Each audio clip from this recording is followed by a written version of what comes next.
Bonsoir à toutes et à tous. Bienvenue sur ce live de la grève du climat Vaud, où on va discuter en fait de l'initiative pour des transports publics gratuits qu'on a lancé avec d'autres organisations dans le canton de Vaud. Donc moi je m'appelle Steven et voilà, on va juste se présenter. On sera 3 militants et militantes de la grève du climat Vaud ce soir. Bonjour soir, alors moi je m'appelle Albertine, je suis aussi militante à la grève du climat depuis un moment et voilà, je suis étudiante.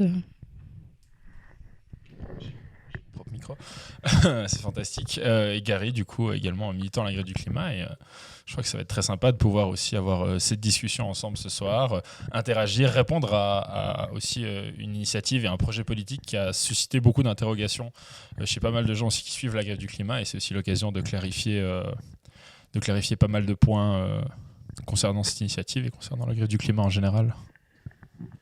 Voilà, du coup, en fait, ce qu'on vous propose ce soir, c'est du coup un direct qui va durer à peu près 1h30 selon les questions qu'il y aura, les développements qu'on va faire.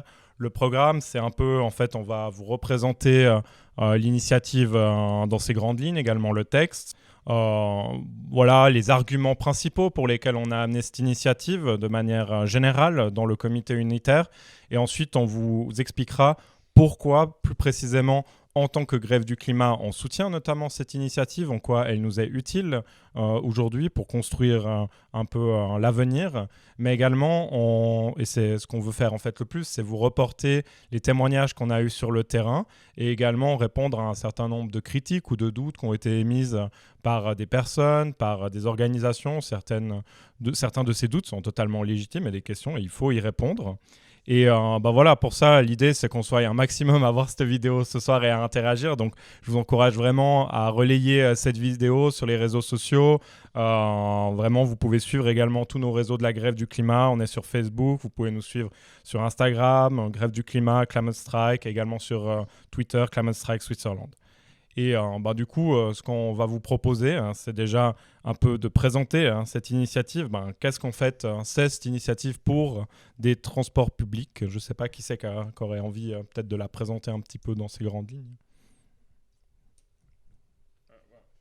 J'ai mon micro, pardon. Oui, donc c'est une initiative qui a été lancée par de nombreuses organisations, par un comité en fait très large dans le canton de Vaud, qui est composé pas seulement de la grève du climat, mais du coup aussi de différentes autres organisations, soit des organisations politiques établies comme le POP, Solidarité, le Parti Pirate Vaud, ou aussi simplement des associations comme les associations pour des personnes à mobilité réduite ou les associations pour personnes âgées, qui sont des populations aussi très concernées par la question des transports publics à partir d'un certain âge, avec aussi certains problèmes de motricité parfois. La voiture n'est pas le choix par défaut, et du coup c'est des personnes qui sont très touchées. C'est une initiative qui est lancée du coup depuis un certain nombre de semaines déjà.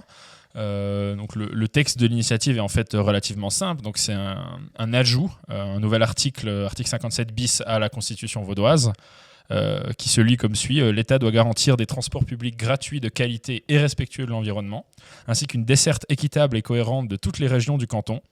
Et le financement de la gratuité est assuré principalement par les mesures fiscales usuelles, compatibles avec le but recherché par la présente disposition constitutionnelle. Donc on voit qu'il y a plusieurs éléments relativement importants aussi au sein de ce texte, qui sont au-delà du fait qu'il y ait des transports publics qui soient gratuits, de qualité, ça paraît une évidence, et respectueux de l'environnement. On demande déjà que ce soit l'État qui garantisse ça en premier lieu, et deuxièmement, il y a tout cet axe qui se focalise en fait sur une desserte équitable et cohérente de toutes les régions du canton.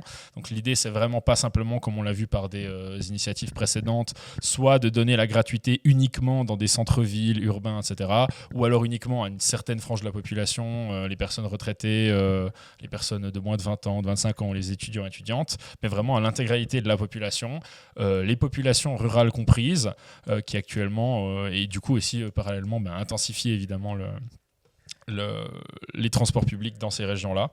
Et l'autre axe, c'est vraiment que le financement de cette gratuité, du coup, doit être assuré principalement, comme dit par le texte, par les mesures fiscales usuelles. C'est-à-dire, vraiment, on n'est pas du tout dans une démarche de se dire, et c'est une crainte qu'on voit, et qui est très légitime de la part de la population, cette crainte de l'augmentation des impôts. Si on se dit, si l'État va devoir débourser plus, il va devoir rentrer plus. Et c'est pas la réalité, puisque une des raisons qui motive également ce texte-là, c'est le fait qu'en fait, il y a des rentrées étatiques en fait, déjà trop hautes depuis de nombreuses années dans le canton de Vaud, qui fait qu'on a suffisamment d'argent existant de côté pour être utilisé pour le bien de la population, sans devoir aller en chercher plus, quoi. Je ne sais pas si vous voulez développer sur l'idée derrière cette initiative, peut-être quel projet politique elle porte, quelle est la pertinence en fait de faire ce projet-là plutôt qu'une autre initiative, ou qu'est-ce qui rend ça intéressant politiquement, disons. Je peux essayer de développer un peu ça. Du coup, déjà les axes principaux de l'initiative, le premier axe qui nous paraît quand même un peu logique, c'est que on aimerait que les personnes prennent simplement moins la voiture. Et de ce point de vue-là, ça fait sens déjà de privilégier les transports publics. Et du coup, c'est dans une perspective, d'une part, de réduction des émissions de gaz à effet de serre. Ce qu'on aimerait avoir, c'est un report modal. Donc, c'est ce que j'ai dit, c'est que les personnes puissent avoir une alternative qui leur soit accessible, bon marché et notamment disponible de ce point de vue-là, pour que finalement il y ait ce report modal qui se fasse. Également, il y a des enjeux de santé importants derrière cette initiative. On sait à quel point les voitures sont source déjà de nuisances sonores. De plus en plus d'études qui démontrent à quel point les nuisances sonores nous perturbent dans notre sommeil. D'être perturbé dans notre sommeil, évidemment, ce n'est pas le seul facteur, mais c'est également source de cancer, de toutes sortes de maladies. Donc, c'est vraiment notre qualité de vie qui est également attaquée là-dedans. Mais simplement aussi les microparticules, tout ça, c'est vraiment aujourd'hui énormément de morts. On a tendance à l'oublier et il ne faut absolument pas l'oublier. Donc il y a un enjeu qui est sanitaire derrière. Surtout, il y a un enjeu qui est profondément social. Ça veut dire que pour des familles, pour des personnes qui sont dans l'obligation d'aller travailler, elles doivent se déplacer. Parfois, elles se déplacent comme elles le peuvent avec des transports publics et ça leur coûte extrêmement cher. Donc il faut dire qu'il y a un enjeu également social pour alléger les factures des personnes. De ce point de vue-là, imaginez si vous avez une famille, que 5 personnes se déplacent en transport public, c'est colossal le prix, c'est colossal. Donc il y a cet enjeu-là, mais il y a aussi un enjeu de pouvoir relier également l'ensemble du canton pour pouvoir développer les loisirs, mais connecter l'économie locale et tout. Et puis ça, on développera encore un peu, mais c'est quelque chose qui est hyper important également. Que ça propose aussi une vraie mesure concrète et visible dans la vie des gens, quoi, et que c'est hyper important aussi certes d'avoir des victoires, mais d'avoir des avancées visibles et qui soient ressenties au quotidien pour tout le monde. Pas que sur le lieu du travail, mais simplement si tu es à la retraite, que tu as une retraite, si tu as une retraite très faible et que tu galères financièrement, si tu es au centre de Lausanne, encore ou au centre de grande ville, puis qu'il y a des offres de loisirs, des offres culturelles, tu peux rencontrer d'autres personnes à 2 pas de chez toi, parce que tu vas pas prendre le vélo à partir de 85 ans, tu vois. Mais si tu es dans un petit village dans lequel le dernier bar commence à fermer, où il n'y a plus de cinéma, il n'y a plus de concert, il n'y a plus de resto, parce que tout est centralisé de manière globale dans les villes, il y a vraiment un enjeu aussi. Mes grands-parents, quand je vois les retraites qu'ils ont eues, s'ils avaient été dans un petit village et pas dans une ville, ils auraient vu personne, globalement, pendant 20 ans, quoi.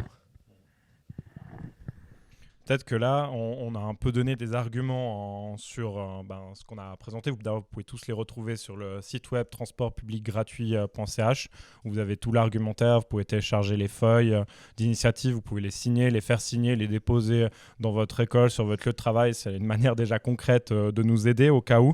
Mais peut-être qu'on peut s'arrêter aussi quelques instants sur pourquoi est-ce que nous, la grève du climat Vaud, finalement, on soutient cette initiative.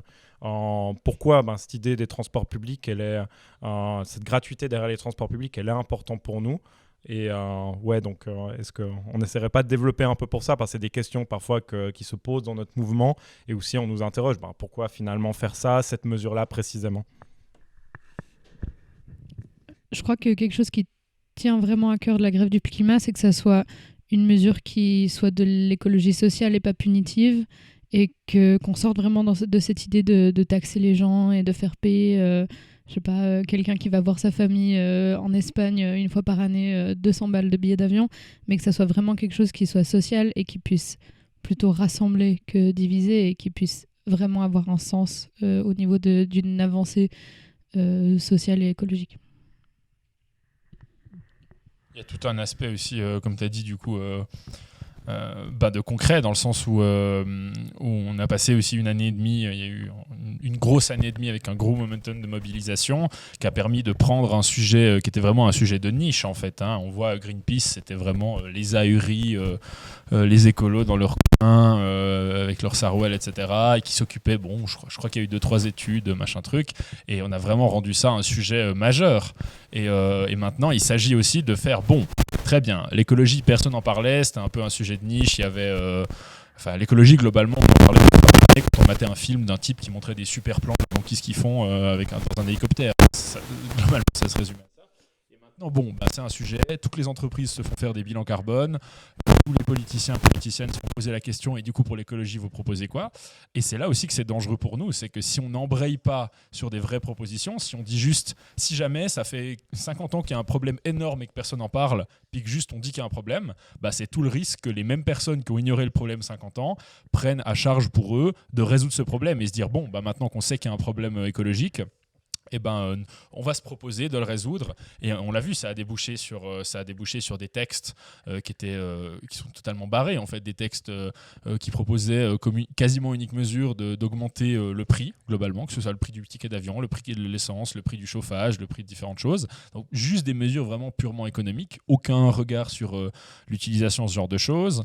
On voit Sommaruga faire le tour des pays d'Afrique pour aller négocier avec les grands dirigeants en Afrique comment faire les certificats carbone, donc globalement comment faire pour que vous aviez prévu de construire une centrale là-bas pour vous développer, on vous paye tant pour que vous la construisiez pas, et comme ça vous diminuez vos émissions entre guillemets, et du coup nous on peut se permettre de le faire. Donc c'est vraiment aussi super important pour nous de montrer, maintenant qu'on a dit qu'il y a un problème, on ne veut pas laisser les autres être les seuls, et les partis politiques en place à être les seuls à proposer leur solution à ça. On voit déjà suffisamment de récupération pour laisser ça de côté, quoi, j'ai l'impression.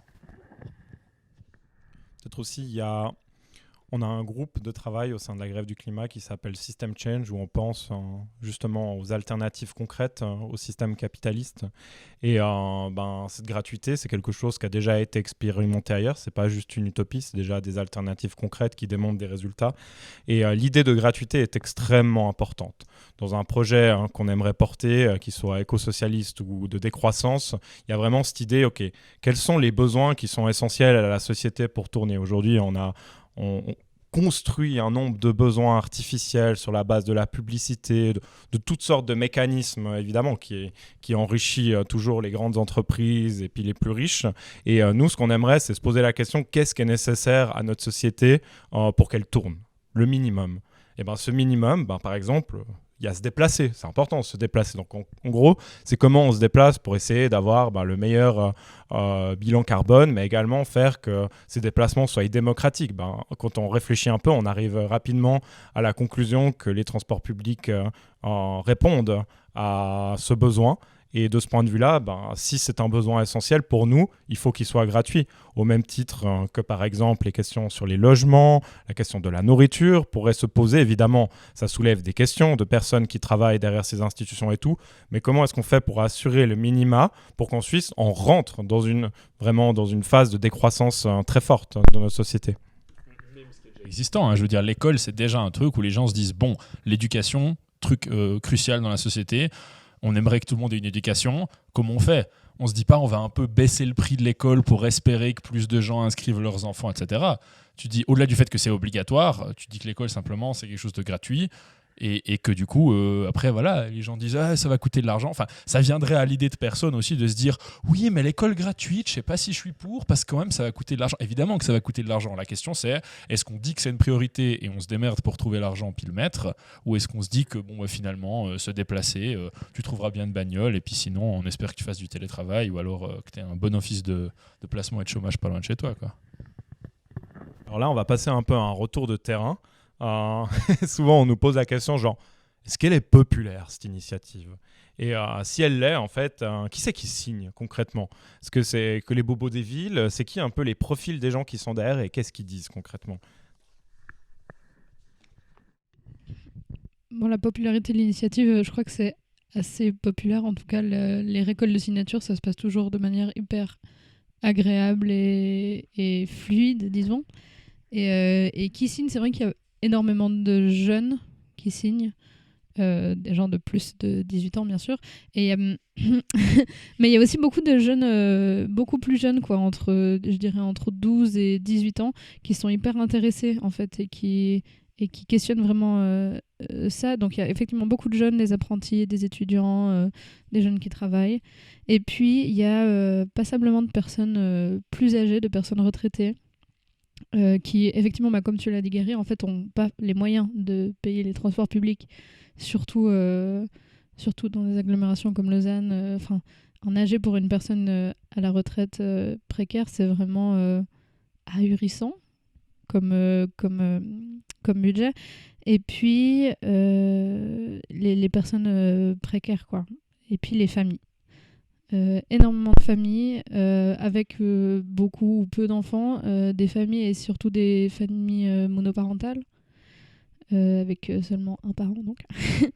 Et il y a aussi pas mal de personnes qui peuvent pas signer, qui s'arrêtent. Et ça, c'est assez triste, quand même. Enfin, triste. Décevant, frustrant et tout ça. Parce que c'est des personnes à qui ça bénéficierait énormément.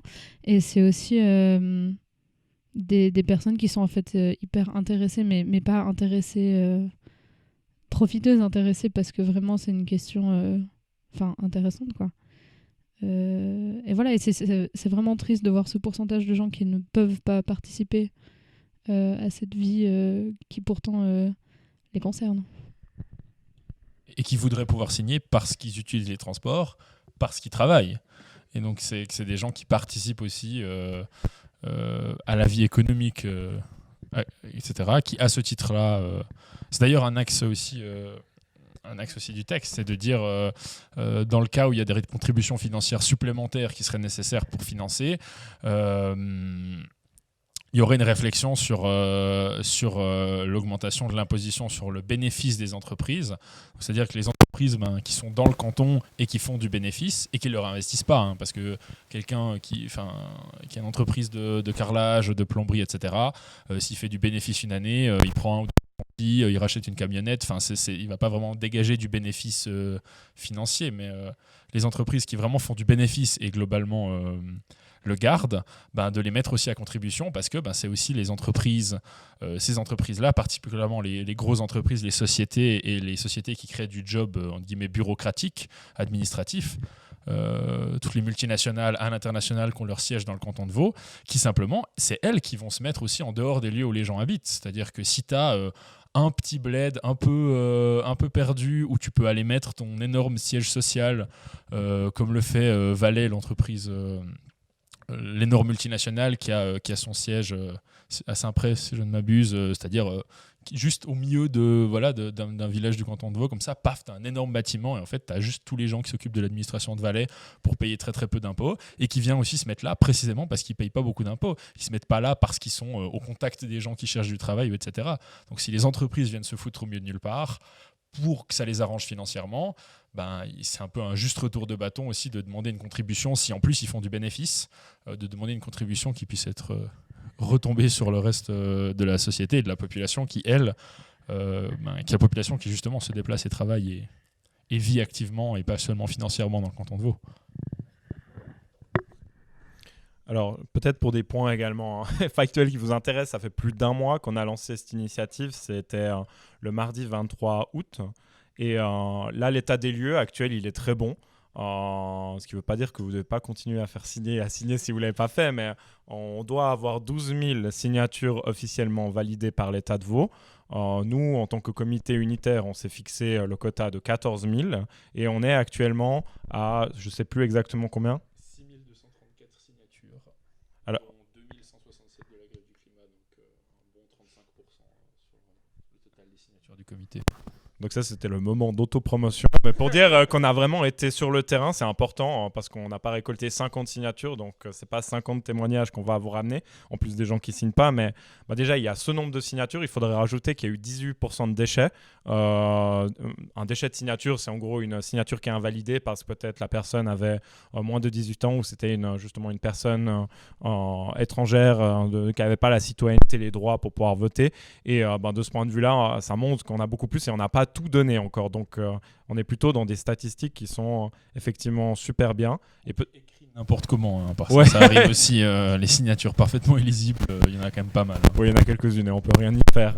Et peut-être dire aussi que pour le moment, ce qu'on a fait, c'est qu'on a beaucoup récolté dans les villes. C'était un choix tactique pour le début, pour essayer d'avoir un maximum de signatures, mais également parce qu'on sait que c'est des endroits où effectivement circule la population de partout dans le canton. On a été notamment à Vevey, à Lausanne, à Morges, à Yverdon, on a été à Nyon, mais à Renan également. Mais le but, c'est qu'on aille beaucoup plus loin. D'ailleurs, on en reparlera après, mais on a prévu une journée de récolte. On ira partout dans le canton de Vaud. Et au-delà de ça, il y a beaucoup de gens qui nous ont encouragés également à aller dans les villages. Mais du coup, maintenant, on va passer un peu à ce processus de témoignage. Ça veut dire qu'est-ce que nous ont dit ces gens, des fois des phrases ou des thématiques qui parfois répondent à des critiques ou alors à ce que nous, on a imaginé. On aimerait un peu vous illustrer ça. Peut-être tu voudrais commencer, Albertine, sur ça? Oui, je peux. Il y a des gens que je ne citerai pas, mais il y a étonnamment beaucoup de gens qui passent en disant de toute façon je les prends pas, les transports. Ça c'est un peu bizarre comme réaction. Enfin moi je trouve ça un peu bizarre. Mais il y a surtout beaucoup de gens et notamment des personnes qui peuvent fasciner qui disent mais en fait ça me permettrait de trouver du travail. Et c'est pas faux, c'est-à-dire que le permettre aux gens de se déplacer, ça permet de quand même lancer un mouvement, de réanimer un peu beaucoup de parts de la société. Et puis, en fait, ça permet aux gens de trouver du travail, de payer des impôts, d'aller, de faire vivre la culture. Et ça, c'est pas... c'est quand même important, quoi. De gens, ce qui me frappe aussi, c'est vraiment à quel point, entre guillemets, je dirais pas que c'est clivant, mais les personnes qui sont contre le sont généralement pour des avis. Les personnes qui s'y opposent, ou en tout cas qui signent pas, qui disent je vais me faire un avis, le sont rarement de manière radicale. Elles le sont souvent de manière en se disant oui, écoutez, je suis pas sûr, faudrait que je fasse des calculs, faudrait que je regarde comment ça s'est passé dans d'autres villes, etc. Alors qu'on voit vraiment que les gens qui eux sont motivés le sont, mais les gens, on leur dit, ils entendent au loin les transports publics sont là. Ah, c'est vous, ouais. Alors clairement, à fond. Et c'est aussi un bon indicateur, c'est-à-dire que c'est une proposition politique qui s'inscrit vraiment dans quelque chose qui parle aux gens, qui les intéresse, qui les touche. Quand on voit aussi vraiment, les gens ils disent. Ah, mais c'est vrai, c'est vraiment le cas. Puis après, ils cherchent aussi, il y a beaucoup de gens qui cherchent le piège, qui se disent mais c'est que pour Lausanne, du coup, ou bien c'est que pour les moins de 20 ans, etc. Et du coup, il y a cet engouement assez fort. Et un engouement en termes de population aussi, parce qu'on a les chiffres détaillés. Il y a quand même une bonne population du Jura et de la vallée du Jura qui est très intéressée. Et c'est aussi intéressant de voir que précisément, le choix de récolter dans les villes, il est évident pour la phase de récolte de signatures et pas la phase de campagne, simplement parce que la densité de gens qui passent devant vous sur une place du marché est beaucoup plus haute à Nyon, à Morges qu'à Lille ou qu'à Bière, mais que les gens qui sont en transit viennent vraiment de partout. Donc Lausanne est vraiment un point, Lausanne, Morges, les villes sont vraiment des points de transition. Et les gens du Nord vaudois sont très intéressés.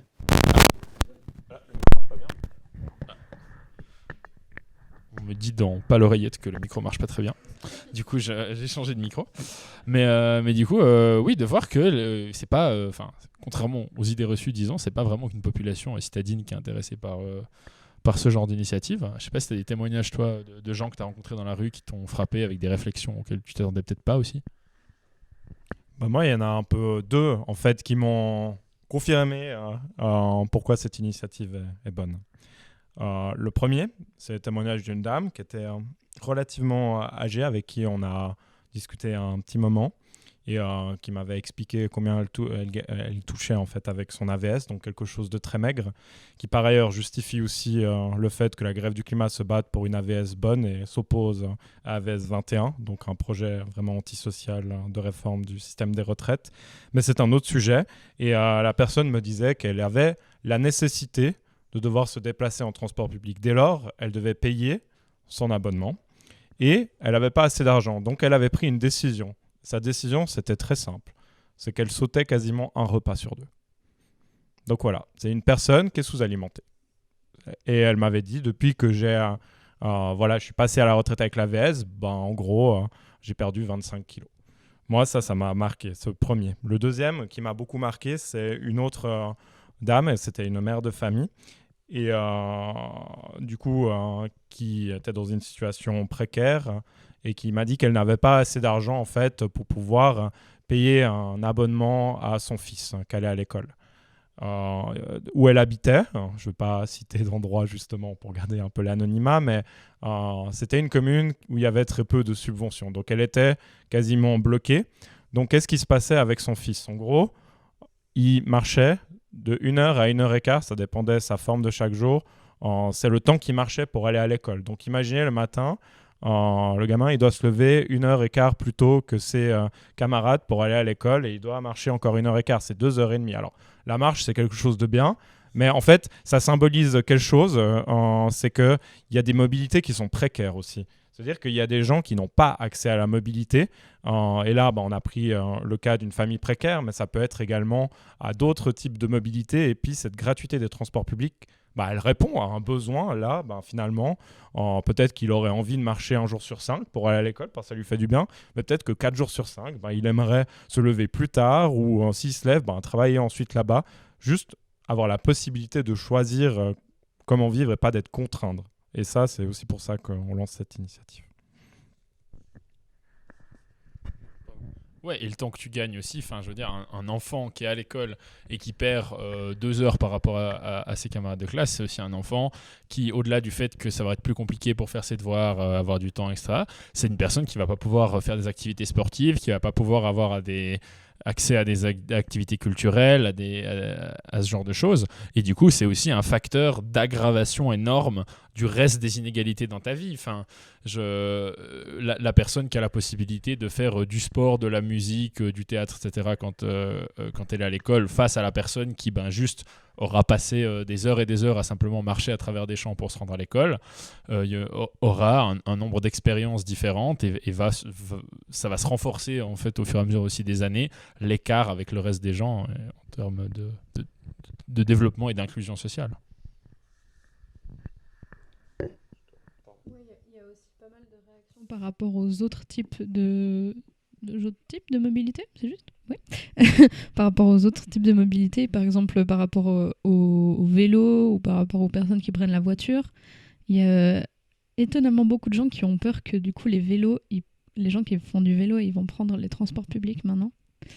Je pense que les gens qui font du vélo, il y en a passablement qui aiment faire du vélo, et donc je pense que c'est un peu une crainte. Je sais pas, c'est une crainte qui m'a fait un peu bizarre, mais compréhensible. Et il y a aussi beaucoup de gens qui souvent des cyclistes d'ailleurs, qui disent mais en fait les voitures, surtout en ville, c'est plus possible quoi.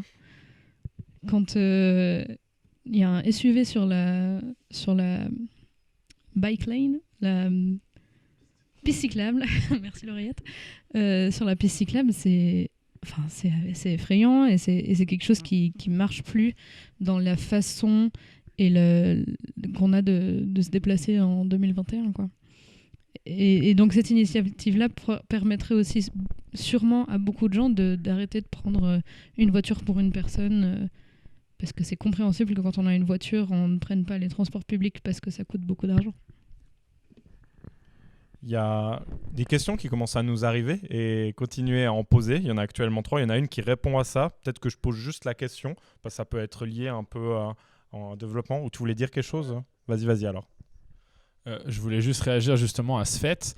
Et c'est des résultats d'ailleurs qu'on voit qui viennent des villes ou que ce soit des villes comme Tallinn ou comme Dunkerque en France, ou alors que ce soit des États complets comme le Luxembourg qui ont la gratuité soit partielle soit totale des transports publics, c'est quelque chose qu'on voit, c'est qu'effectivement, si quelqu'un a déjà fait l'investissement d'une voiture, et ben évidemment ça va sembler plus cher en plus d'avoir sa voiture utiliser les transports publics, et c'est pas dit que l'instauration des transports publics gratuits fasse un report immédiat des gens qui ont des voitures, etc.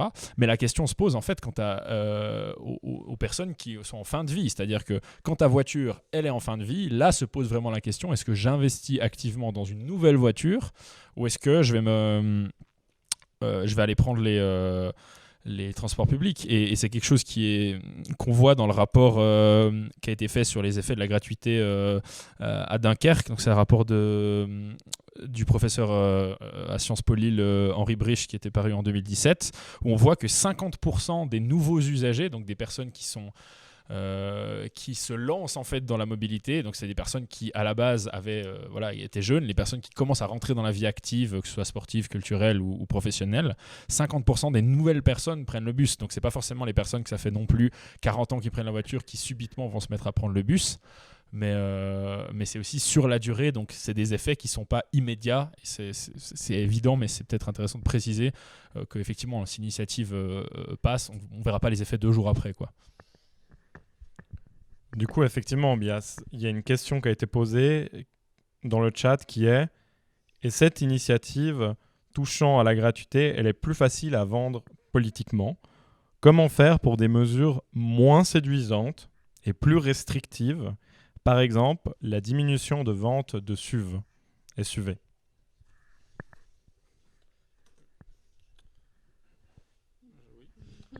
Je citerai à nouveau ce rapport de 2017 d'Henri Brich qui justement précise très clairement noir sur blanc qu'il y a vraiment un effet fort dans la population qui a été sondée, où en fait quand il demandait aux personnes qui ont vécu pendant c'est un rapport fait après 2 ans, donc mine de rien avec un délai assez court, sur des milliers de personnes, il demandait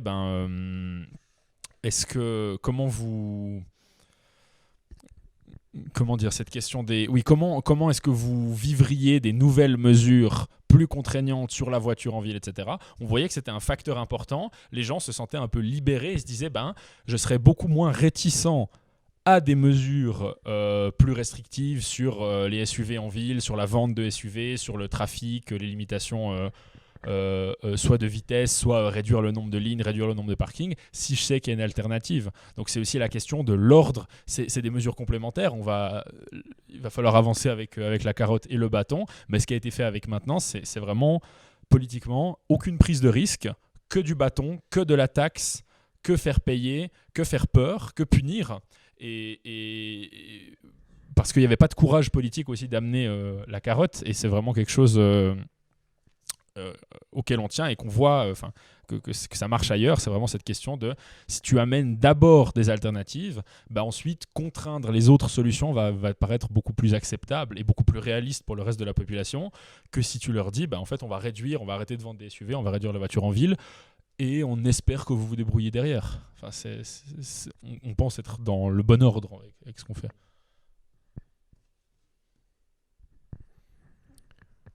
Du coup, continuez à nous poser des questions. On va les prendre aussi au fur et à mesure. Peut-être qu'on va continuer encore avec des choses que nous disent un peu les gens quand même. Un truc qui me revient souvent, c'est si c'est gratuit, les gens ils vont forcément moins respecter. En gros, c'est vraiment dire non, tu vois, c'est gratuit. Finalement, c'est poubelle quoi. Quelque chose de gratuit n'a absolument pas de valeur. Bon, ça c'est vraiment complètement faux, je tiens à le dire. Par exemple, on a eu effectivement de nouveau, c'est notamment le cas de Dunkerque, mais ailleurs également, ce qu'on a constaté, c'est que dans un mouvement où en fait on se pose des questions de société type est-ce que les transports publics, on en a besoin beaucoup ou pas, on les aime bien et tout, ça répond à des besoins, si la réponse est oui, il n'y a pas de raison qu'on décide en fait de péter le truc juste parce qu'on n'a pas à payer. Et de ce point de vue-là, en fait, il faut imaginer aussi que y a d'autres institutions, comme on l'a dit au début, sur lesquelles il y a vraiment ça a été gratuit et puis on n'a pas du tout constaté ça. Et c'est tout le contraire. Et aussi, peut-être c'est lié à un autre truc, c'est lié à la question ah, mais finalement, il y a des gens derrière qui vont perdre leur emploi. Notamment, on pense aux contrôleurs, aux contrôleuses. Mais en fait, c'est pas totalement vrai. Par exemple, ce qui se passe souvent, c'est qu'on leur réalloue une fonction qui est différente. Par exemple, de pouvoir discuter avec la population, de voir faire remonter qu'est-ce qu'ils se constatent, qu'est-ce qu'ils auraient besoin. En fait, d'autres fonctions qui font que d'une part, ils sont bien plus heureux et heureuses dans leur job, et d'autre part, ils sont vraiment capables en fait de faire des changements qualitatifs dans les transports publics. Donc de ce point de vue-là, c'est quelque chose en fait qui est complètement contredit. Et puis je crois qu'il y a aussi des chiffres par rapport aux incivilités. Vraiment dans ce rapport que Gary a cité, on parle de quasiment moins 59%. Donc c'est quand même considérable. Donc voilà, ça c'est une idée reçue. C'est pas la seule, mais qu'il faut combattre et voilà d'une manière différente. Enfin, il n'y a qu'à voir dans d'autres institutions qui sont gratuites, ou en tout cas gratuites à l'usage, c'est une nuance à faire. Hein. Gratuite, ça ne veut pas dire que l'argent tombe du ciel. Gratuite à l'usage, ça veut dire qu'on ne va pas se poser la question au moment où on l'utilise de payer, mais que les frais vont être absorbés par la collectivité et vont être pris ensemble. Si on pense au service à la sécurité sociale en France, au fait que la santé c'est quelque chose de entre guillemets gratuit, c'est-à-dire tout le monde y contribue à hauteur de son revenu par des systèmes de caisse, de cotisation, et puis qu'après à l'usage la santé, en tout cas la majorité des secteurs nécessaires de santé est gratuit. Je crois pas qu'on voit des gens se mettre à aller taguer les hôpitaux, à aller péter des trucs dans les hôpitaux ou à profiter d'aller à l'hôpital quand j'en ai pas besoin, juste parce que c'est gratuit. Donc c'est une rhétorique où on a peur que les gens utilisent les trucs, on a peur que les gens profitent, et on a toujours l'impression que nous on le ferait pas. Je crois pas que moi ça me viendrait à l'idée de me foutre des coups de couteau dans un siège de train juste parce que ça me fait plaisir. Mais personne ferait ça, mais tout le monde a l'impression que c'est sûr que quelqu'un d'autre va le faire. Et il se pose aussi la question de mais est-ce qu'on veut vraiment se priver de pouvoir avoir des projets sociétaux vastes qui bénéficient à l'écrasante majorité de la population parce qu'on a peur que quelques personnes profitent ou que quelques personnes dégradent ou ce genre de choses. Je repose le... Il y a une autre question qui nous est arrivée du chat qui demande si les transports publics sont gratuits sur Vaud et pas dans les autres cantons, comment ça va se passer quand on prend le train sur plusieurs cantons différents? Tu veux y répondre? C'est la gratuité à l'usage. Ça veut dire que tu pars d'un point A à un point B, c'est gratuit. Par exemple, tu fais Lausanne-Yverdon, c'est gratuit. Après, si tu fais par exemple Lausanne-Fribourg, en l'occurrence, il y a des zones. Nous, dans le canton, on veut inscrire toutes les zones en fait mobilis. Et de ce point de vue-là, à part quelques exceptions, d'une télécabine par-ci par-là, en fait, tout sera compris dedans. Après, il faudra juste fixer des règles. Et puis là, c'est pas à nous de répondre à cette question. On sait que c'est faisable. Il y a des gens, ils sont payés pour ça. C'est pas des débiles, donc ils mettront une règle et on la respectera. C'est vraiment pas très compliqué. Il y aurait plusieurs manières de l'imaginer. Ça va se régler de la même manière que se règle la question de dire oui mais j'ai l'abonnement général en Suisse, comment ça se passe si je vais en France? Tu vas jusqu'où tu peux aller avec ton abonnement général en Suisse et après c'est la France qui gère. Ça va être la même chose mais au niveau des cantons. On a reçu d'autres questions pour le moment? C'est vous qui avez les questions, c'est pas moi, donc je vous la pose. Il y a une autre question qui demande comment sera créée la richesse. Beau vocabulaire. La richesse de qui? Je pense que la question porte sur le fait de se dire si les transports publics sont gratuits, va bien falloir payer les personnes qui conduisent les trains, les personnes qui réparent les trains, les personnes qui aident les personnes dans les gares, etc. Et du coup, qui va les payer si on ne paye pas avec les tickets? Ce qui part déjà plus ou moins du principe qu'actuellement, ces personnes seraient payées grâce à l'argent des tickets, ce qui est en grande partie quelque chose qui est faux.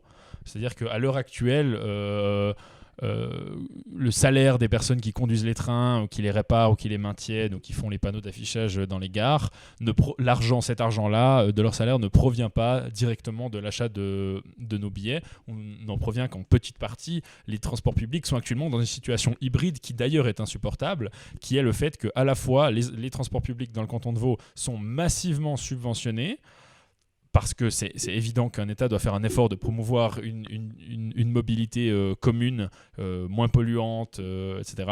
Et à la fois, on a beau investir beaucoup d'argent dedans, beaucoup de gens ne peuvent quand même pas se permettre d'y accéder. Donc c'est une situation hybride peu durable et peu supportable, dans laquelle globalement il y a deux issues. C'est soit on va dans l'axe de se dire on fait tourner avec beaucoup d'argent quelque chose qui en plus n'est pas très utilisable par les gens, du coup on va simplement arrêter de mettre de l'argent dedans, et du coup on va se dire qu'on va se tourner vers des transports publics intégralement privés, ce qui va augmenter énormément le prix des transports publics et donc reporter encore plus les gens vers la mobilité individuelle, qui elle aussi est insupportable financièrement, mais qui est aussi insupportable écologiquement, en termes de bruit, en termes de confort d'usage, d'éclater les centres-villes en faisant 2, 3, 4 voies, etc.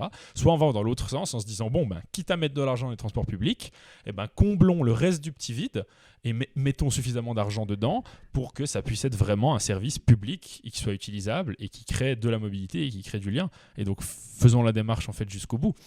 Est à noter que ce qui mobilisait, comme je l'ai dit avant aussi, la volonté de lancer cette initiative et de faire campagne pour ça, c'est le fait que l'argent existe déjà. Ça fait plus d'une dizaine d'années que le canton de Vaud est excédentaire chaque année de plusieurs centaines de millions de francs par année, c'est-à-dire d'argent d'impôts et de cotisations que nous avons payés, et qui reste en fait quelque part au fond d'un tiroir, au fond d'un compte bancaire, qui d'ailleurs disparaît tendanciellement au fur et à mesure des années, puisque avec les taux d'intérêt, l'argent qui reste dans des banques diminue sur le long terme, avec l'inflation aussi. Et du coup, simplement de dire que cet argent existe déjà et utilisons-le, quoi. Arrêtons de l'utiliser maintenant pour faire des préfinancements d'autoroutes qui vont se faire dans 15 ans et on paye l'intégralité des frais pour une autoroute qui arrivera dans 15 ans avec l'argent de l'année pour que le budget soit finalement pas trop excédentaire. Affirmons que ce budget excédentaire existe, que l'argent il existe et il faut aller le chercher là où il est pour celui qui existe, et si on en a besoin de plus, il y a suffisamment de multinationales implantées dans le canton de Vaud pour aller récupérer cet argent-là pour la population qui travaille. Une autre chose qu'on nous dit de temps en temps, c'est la touche humour de la soirée ou pas, mais c'est vous êtes des communistes. Quelques personnes qui nous disent ça, voilà. Mais vu qu'on parlait justement du service public, mais aussi que finalement, effectivement, nous ce qu'on propose, c'est une mesure qu'on juge radicale. C'est-à-dire qu'elle prend un certain problème à la racine. Et de ce point de vue-là, ça c'est ce que parfois j'ai entendu. Des gens ils disent « Ah mais je veux bien, les transports publics, ils sont trop chers, mais... » Voilà, c'est un peu trop radical la gratuité. Puis on est quand même en Suisse, faut pas exagérer. Donc le relent anticommuniste qui ressort direct, c'est clair. Et de ce point de vue-là, je pense qu'il y a une chose qu'il faut également dire, c'est que peut-être ça nous met du côté ultra pragmatique pour le coup, ce qui est assez rare dans la grève du climat, mais de mettre le curseur assez loin également. Ça laisse des outils aux personnes dont on n'a absolument pas confiance qui sont en place, c'est-à-dire les élus du Grand Conseil à majorité de droite et des élus au Conseil d'État à une espèce de majorité de gauche, disons. Que je ne sais pas si je peux l'appeler gauche, mais du coup, de ce point de vue-là, qu'ils ont les outils également pour formuler un contre-projet. Et ce contre-projet, on pourrait en déduire plus ou moins les grandes lignes. Il pourrait y avoir, par exemple, la gratuité partielle, comme ça s'est fait ailleurs, c'est-à-dire pour les personnes les plus jeunes et les plus âgées, des gratuités partielles peut-être différentes, mais également une réduction des prix. Et de ce point de vue-là, je pense que nous, on s'inscrit dans la position de dire, si ça arrive... c'est bien, ça veut dire qu'on a gagné des choses déjà matériellement pour les gens, mais franchement ça montre à quel point les personnes qui sont élues elles sont pas du tout au fait des enjeux de l'urgence et que finalement en dépensant cette initiative ils devraient absolument l'accepter immédiatement et même pas qu'elle passe en votation, ça ce serait le but du but. Voilà.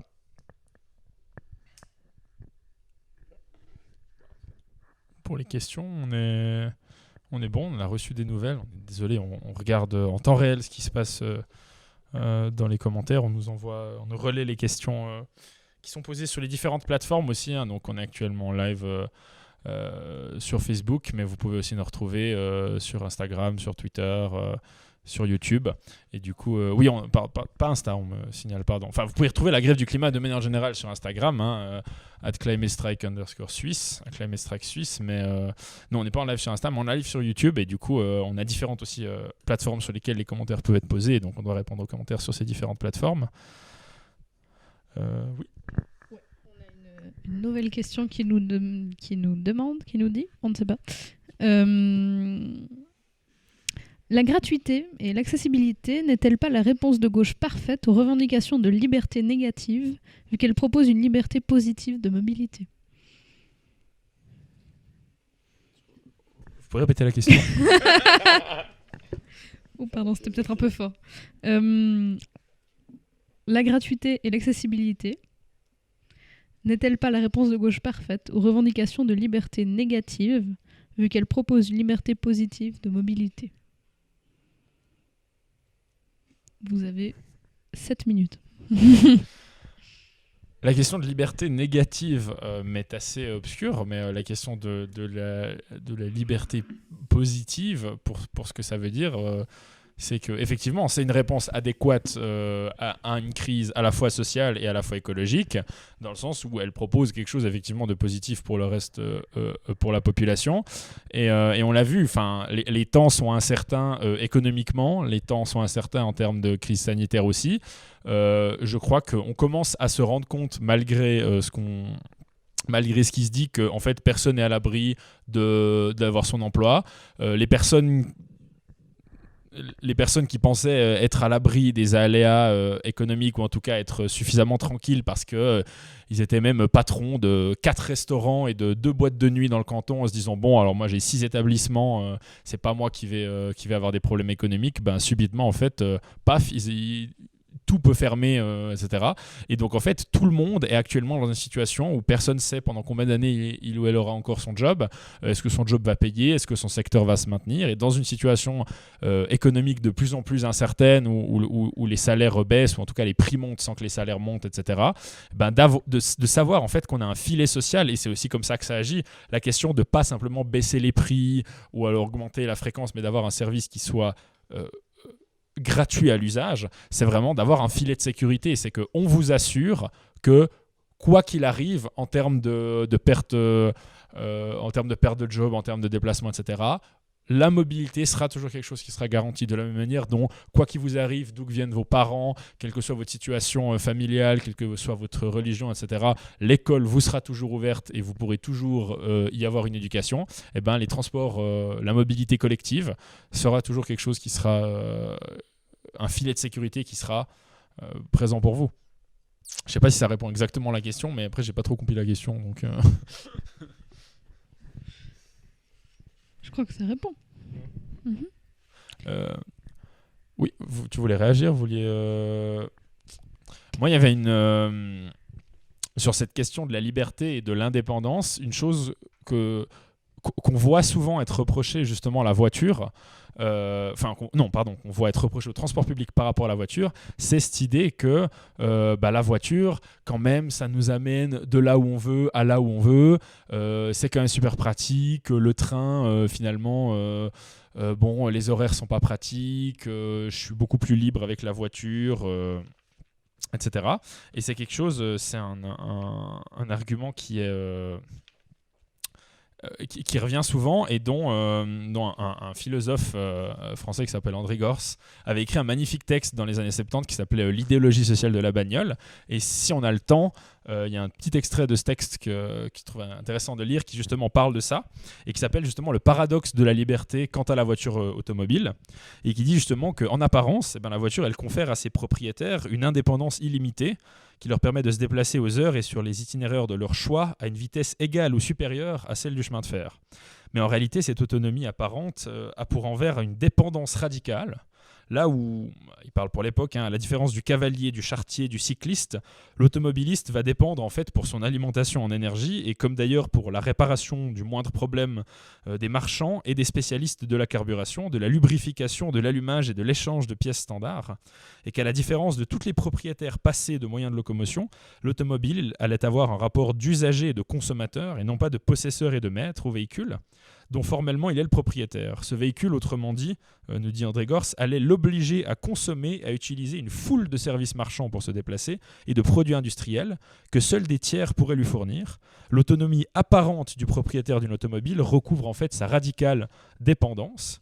Et que historiquement, nous dit-il, les magnats du pétrole perçurent les premiers le parti qu'on pourrait tirer d'une large diffusion du moyen de déplacement automobile. Si le peuple pouvait être amené à rouler en voiture à moteur, on pourrait lui vendre l'énergie nécessaire à sa propre propulsion.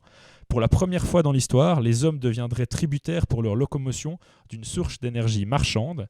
Il y aurait autant de clients que l'industrie pétrolière, pour l'industrie pétrolière que d'automobilistes.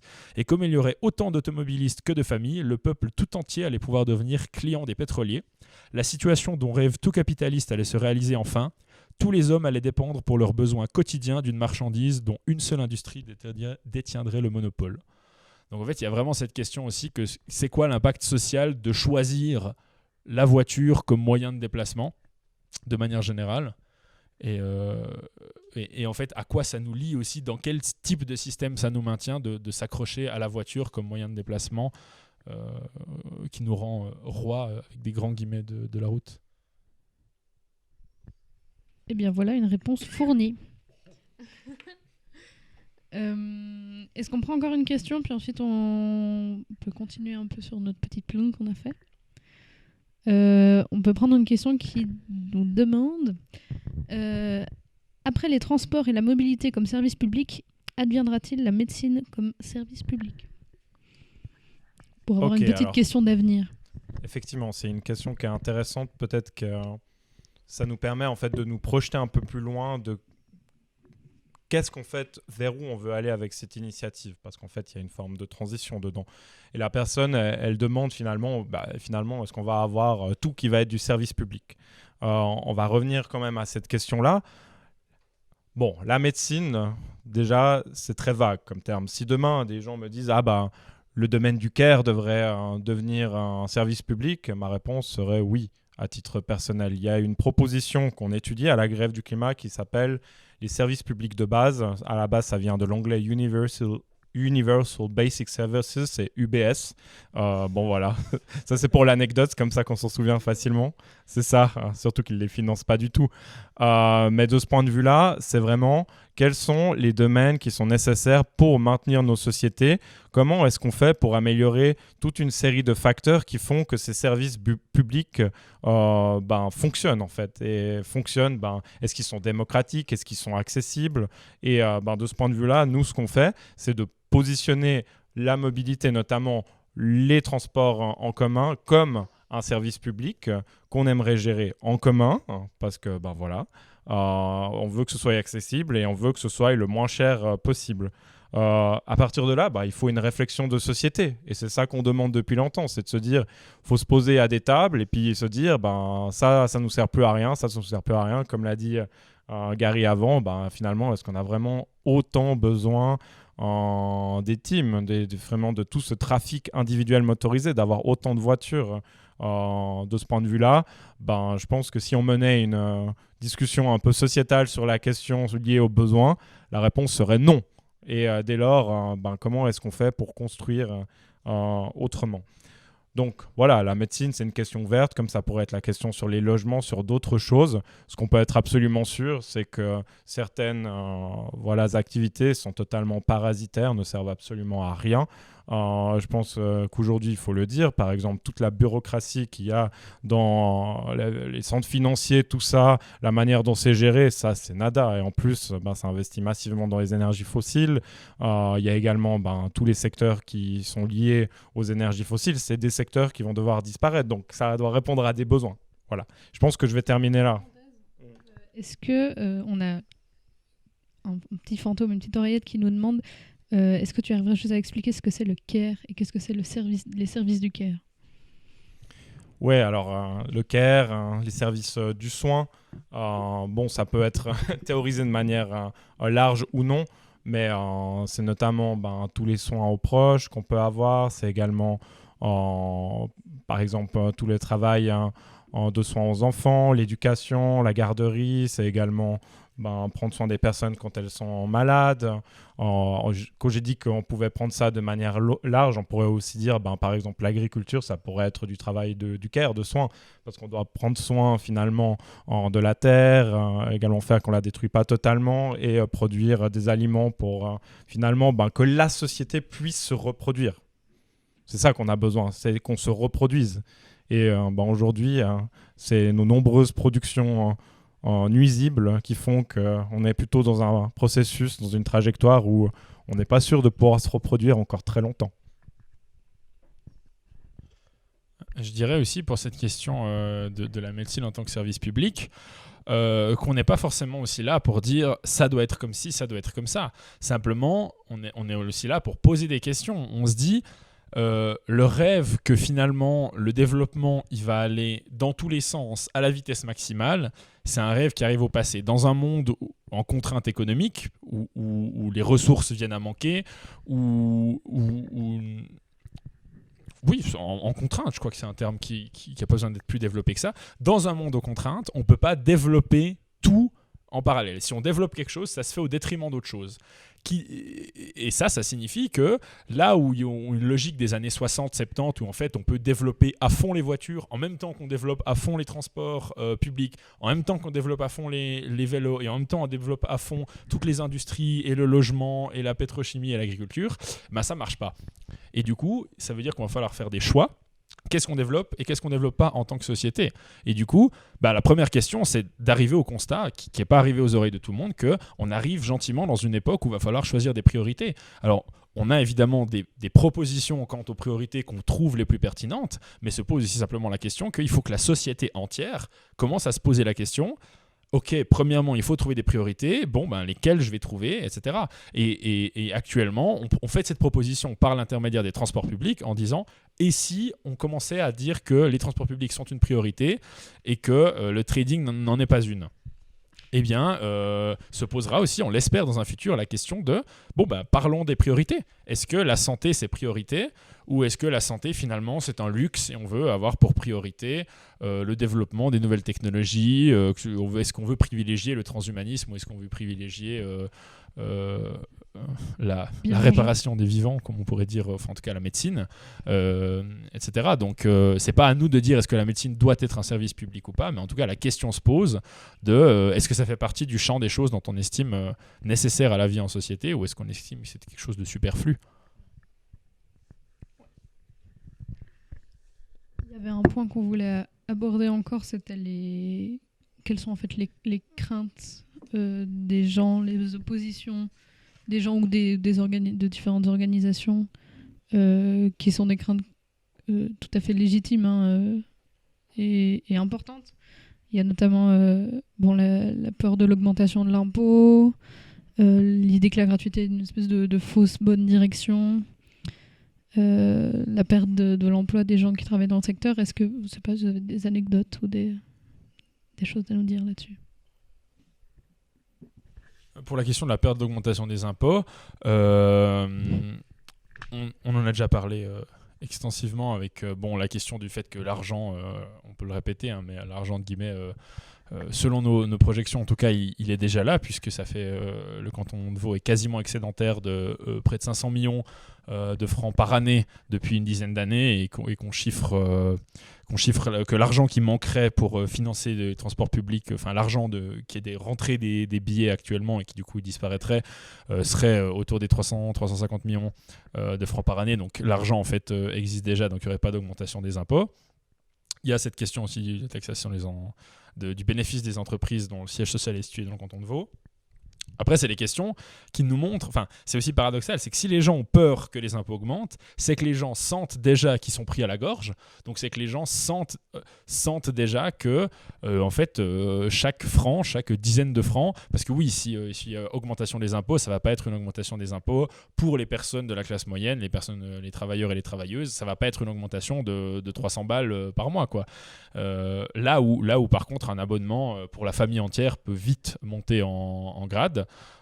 Enfin voilà, une personne qui actuellement paye un abonnement pour la zone Mobilis ou ne serait-ce que pour la zone Lausanne pour 2 parents et pour 3 enfants, s'il y a une augmentation des impôts qui se chiffre en quelques dizaines de francs, c'est certain que c'est une famille qui va gagner de l'argent à ce type de mesure. Et c'est aussi tout l'intérêt de passer d'une dynamique de la taxe à la dynamique de l'impôt.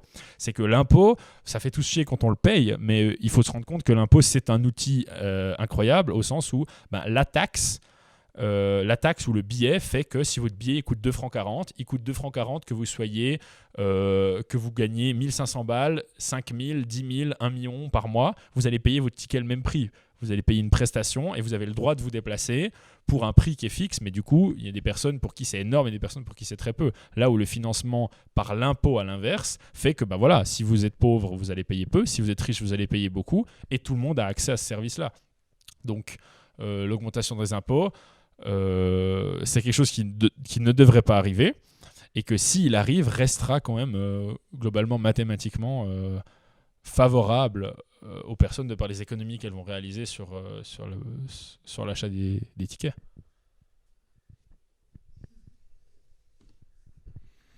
Disons, dans les craintes plus ou moins rationnelles, mais qui en fait donnent, parfois sont une envie plus qu'une crainte, il y a des gens qui nous disent « Ah, mais en fait, cette initiative, elle ferait sens seulement si vous la faisiez en fait partout en Suisse. » Si c'est que ça, on dit double oui, encore plus qu'avant.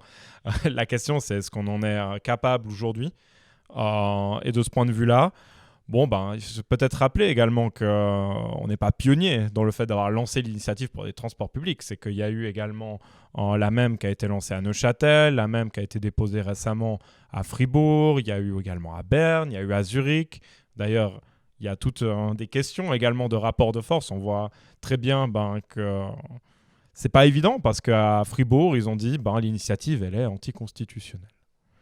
Parce qu'ils se sont basés sur un texte de la Constitution qui dit, sauf erreur, je vais le dire de manière large, qu'en gros, chaque personne doit plus ou moins payer ses transports. Et de ce point de vue-là, ça rendrait impossible de rendre les transports publics gratuits. Ce que j'aimerais dire, c'est que c'est une question de rapport de force. On va voter ailleurs et puis, comme l'a dit Gary, ça veut dire que c'est pas parce qu'on finance, par exemple, par l'imposition ou par d'autres manières qu'on ne va pas payer en fait nos transports. On va les payer collectivement et les payer collectivement, ça va faire que des personnes vont payer plus et d'autres moins selon les outils qu'on va privilégier.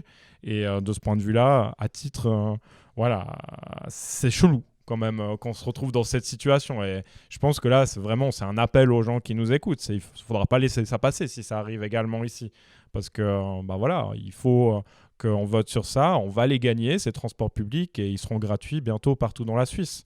Mais pour ça également il faut qu'on mène des alliances avec d'autres, notamment les syndicats, pour les convaincre que c'est une mesure qui est nécessaire partout et que ça va bénéficier à la grande majorité, dont également les employés. Certains et certaines signent l'initiative en plus. Et ça crée un débat.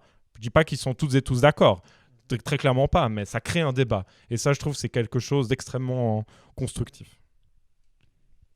Peut-être pour continuer là-dessus, j'ose ressortir un vieux motto de la grève du climat de ses débuts qui disait « fais-le ». Et en fait, si vous habitez dans un autre canton que le canton de Vaud, ce qui est plutôt probable, et que vous êtes dans une association, dans un collectif, faites-le, lancez-vous, essayez. Renseignez-vous sur le fonctionnement des transports publics dans votre canton, de la mobilité, et franchement, faites-le. Oui, à la question simplement qu'on le voit à chaque votation et on le voit temporellement, la Suisse romande a en général, dans les progrès sociétaux, de l'avance sur la Suisse allemande. Et donc, si c'est une initiative qu'on sent qui justement est déjà une initiative un peu pionnière pas forcément, mais qui est sur le fil, ou en tout cas qui crée du débat, qui est pas consensuel dans le canton de Vaud, eh ben, lancer une initiative fédérale directe maintenant, ce serait juste tirer une balle dans le pied, c'est-à-dire récolter 100 000 signatures, mettre une énergie énorme, attendre 4, 5, 6 ans d'avoir une votation au niveau national pour se faire balayer par Appenzell-Rhodes intérieur parce que c'est les cantons qui ont pas du tout, qui sont en retard en fait en général sur les idées, et quel que soit quel que soit le domaine, hein, que ce soit sur le domaine économique, sur le domaine des transports, sur le domaine des droits sociaux, des droits des minorités, etc. Donc c'est aussi stratégique de ne pas directement se tirer une balle dans le pied en visant trop haut. Il faut d'abord montrer, parce que voilà, il y a beau avoir plein d'exemples, comme on l'a dit, voilà, le Luxembourg, c'est de tête environ 700 000 personnes, donc c'est relativement similaire aux environ 800-850 000 personnes qui sont dans le canton de Vaud. C'est un territoire qui a des grandes villes, mais qui a aussi relativement un grand territoire de campagne autour des grandes villes, où il y a une bonne partie de la population qui vit dans les campagnes au Luxembourg. Donc c'est une situation qui est très similaire. C'est une situation où il y a la gratuité du transport public et où ça fonctionne, mais ça convainc quand même pas les gens, parce qu'il y a toujours cette idée que en Suisse, pour une raison ou une autre, ça va être différent. Les Suisses, ils aiment quand même bien payer. Les Suisses, ils sont quand même moins pauvres. Enfin, il y a une quantité d'idées qui fait que tant qu'on n'aura pas un exemple fonctionnel aussi, même localement en Suisse, ça va être dur de convaincre au niveau national sans pouvoir s'appuyer vraiment sur dire non, c'est pas la France, non, c'est pas le Luxembourg, c'est vraiment la Suisse, ça marche en Suisse, regardez. Et là, ça va pouvoir servir d'exemple plus globalement.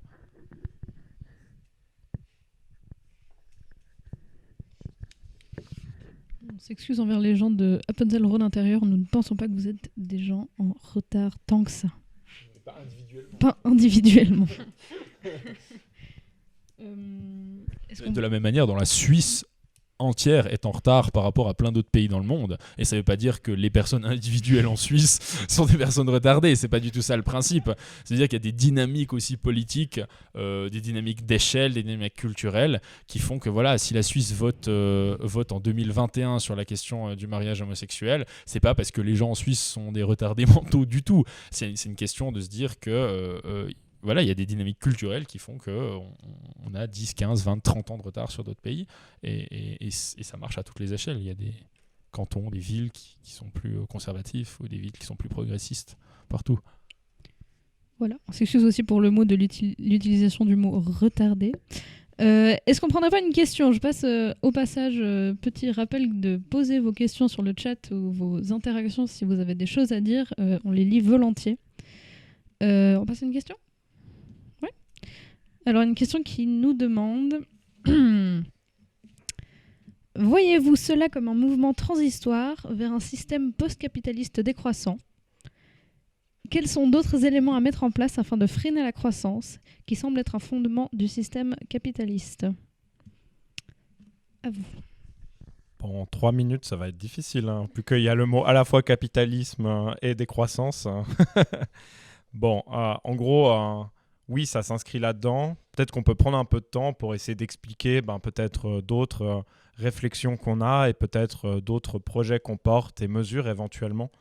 Notamment, il y en a une, là j'ai le flyer est juste là, qui disait « Sans sécurité sociale et sans rente digne, pas de transition écologique ». À quoi ça fait référence ?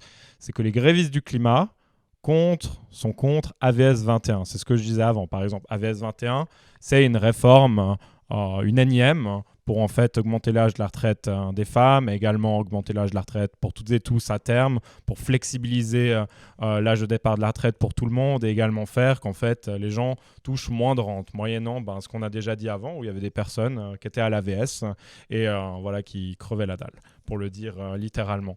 Et de ce point de vue-là, nous, la grève du climat, on se pose la question, effectivement, qu'est-ce qui finance nos retraites ?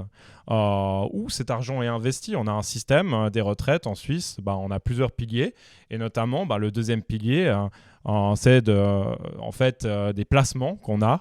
Donc vous pouvez avoir des placements dans toutes sortes d'entreprises, des choses pas très vertes notamment. On en a beaucoup en Suisse dans les énergies fossiles qui rapportent et qui nous financent en fait notre deuxième pilier. Ça représente 1000 milliards. Bon, c'est 1000 milliards de notre argent qui est investi là-dedans. Par exemple, lorsqu'on se pose la question de dire comment est-ce qu'on va financer des mesures immédiates pour la transition écologique, nous on dit déjà qui c'est qui prend les décisions actuellement. C'est les actionnaires. Actuellement, c'est des personnes en fait qui ne produisent pas de richesse au sens où on l'a défini avant, qui ne travaillent pas. Et nous, ce qu'on aimerait faire, c'est déjà sortir tout cet argent qui est investi et où on n'a absolument plus aucun contrôle, où il va en plus, en fait, il régresse et il a des risques systémiques, notamment du point de vue des investissements dans les énergies fossiles, où il y avait une étude de l'Alliance climatique qui disait que selon les scénarios d'effondrement des énergies fossiles, on pouvait perdre jusqu'à quasiment 30% de la valeur des actions. Je vous laisse imaginer ce que ça veut dire pour des personnes qui touchent, qui sont vraiment de nouveau à un minimum de minimum et qui touchent rien. Nous, ce qu'on veut dire, par exemple, c'est comment est-ce qu'on crée une sécurité sociale pour qu'il y ait une transition écologique. Le système de l'AVS, le premier pilier, c'est un système qui est plus égalitaire. Il répartit les richesses, il prend en compte, et c'est pas suffisant, il faut aller bien plus loin, mais une partie du travail du care, des soins qu'on parlait avant dans les tâches de bonification, de ce point de vue-là, nous, on dit il faut avoir une super AVS. Faisons qu'on puisse avoir des rentes meilleures. Peut-être on peut même avoir une réflexion. Et là, c'est une réflexion, ce n'est pas des mesures concrètes, mais de se dire, si on estime qu'il y a des services publics qui sont essentiels, payons-les directement dans cette sécurité sociale. Faisons que c'est déjà compris, par exemple la question de la gratuité des transports publics, et même imaginons encore un financement alternatif, puisqu'on est pour une économie locale et on sait qu'on doit relocaliser les activités pour réduire les émissions de gaz à effet de serre, pour reprendre le contrôle sur finalement notre société. Faisons que par exemple une partie de l'AVS soit financée avec des monnaies locales. Faire également qu'on reprend des formes de contrôle sur l'économie. Et ça, par exemple, c'est quelque chose qu'on développe actuellement avec la grève du climat. Ça, c'est aussi dans une phase de transition. Alors, c'est clair que, peut-être je termine là-dessus, parce que j'ai déjà fait une longue tirade. Après, peut-être qu'il y aura d'autres mesures, vous voulez dire, mais la décroissance, c'est quelque chose qui est nécessaire.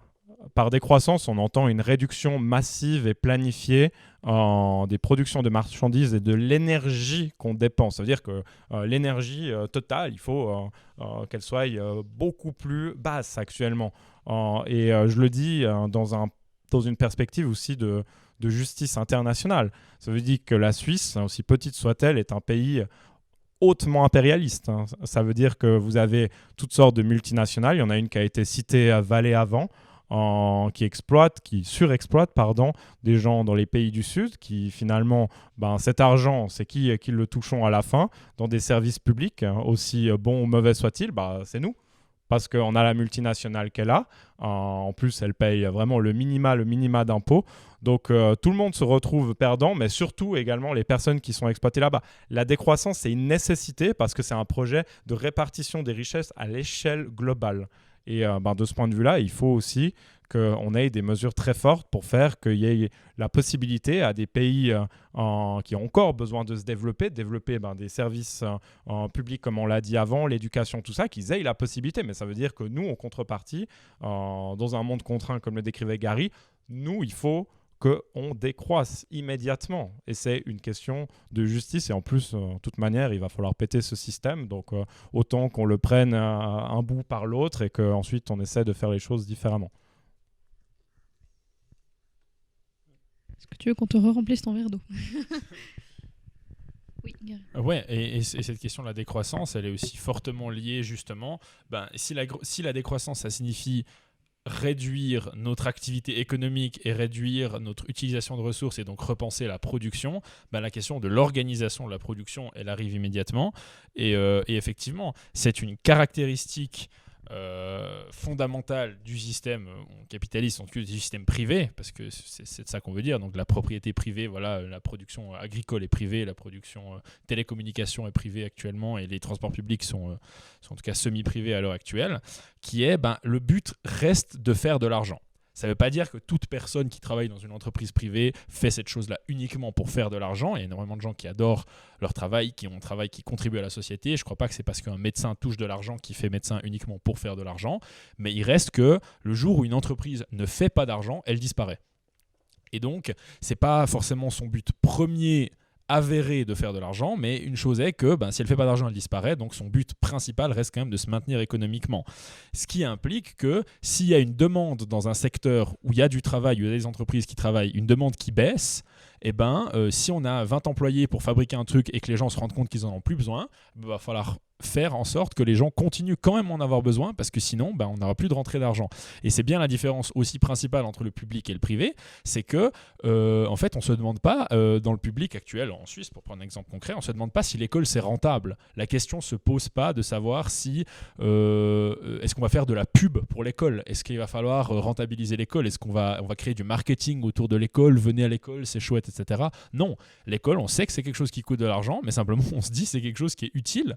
Et du coup, quitte à perdre de l'argent sur l'école, on peut le gagner sur un autre secteur. On peut le gagner sur des économies, sur le budget de l'armée. On peut aller récupérer de l'argent dans le bénéfice des entreprises, ce genre de choses. On a aussi une marge de manœuvre sur les services publics en général, qui est beaucoup plus grande, dans le sens où on peut très bien se dire il y a un secteur qui nous fait dépenser de l'argent et qui en fait pas rentrer forcément beaucoup, mais si on estime qu'on en a besoin, on a une marge de manœuvre d'aller chercher cet argent aussi ailleurs. Et du coup, c'est certain que les transports publics gratuits participent aussi à cet effort général, et de se dire on n'a pas besoin de créer de la demande, en fait. S'il y a un endroit où il n'y a personne qui utilise les transports, ou s'il y a un endroit où il n'y a personne qui utilise un service quelconque, on ne va pas essayer de créer une demande artificielle pour créer de la production, pour créer de la richesse, pour faire de l'argent.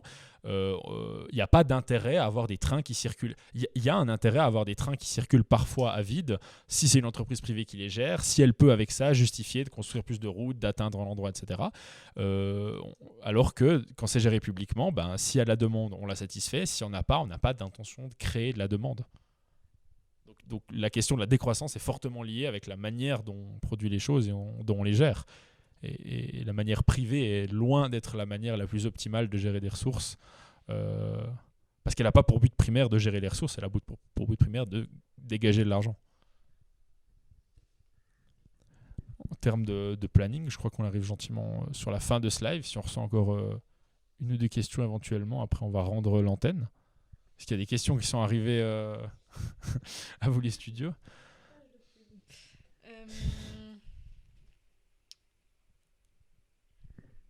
Est-ce qu'on veut encore parler de